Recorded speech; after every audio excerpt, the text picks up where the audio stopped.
আসসালামু আলাইকুম। হাফিজুর রহমান সিদ্দিকী হুজুর বারবার জন্ম নেয় না, এক এক জামানায় একজনই জন্ম নেয়।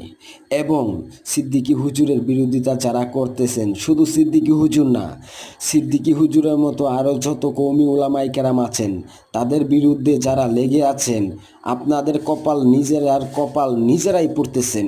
কারণ কেন জানেন? আল্লাহ বলেছেন আমার নবীজি দুনিয়াতে আর আসবেন না, এবং নবীজির দায়িত্ব পালন করবেন হক্কানি কওমি উলামায়ে কেরাম।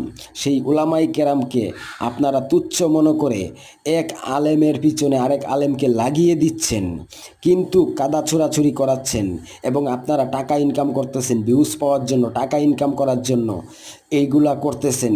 আল্লাহর কাছে আপনাদেরকে একদিন এটার জন্য জবাব দিতেই হবে। সেদিন আপনারা পার পাবেন না। একটা কথা মনে রাখবেন, আল্লাহ যাদেরকে সম্মান দেয়, বান্দা তাদের সম্মান নষ্ট করতে পারে না, এটাই বাস্তব।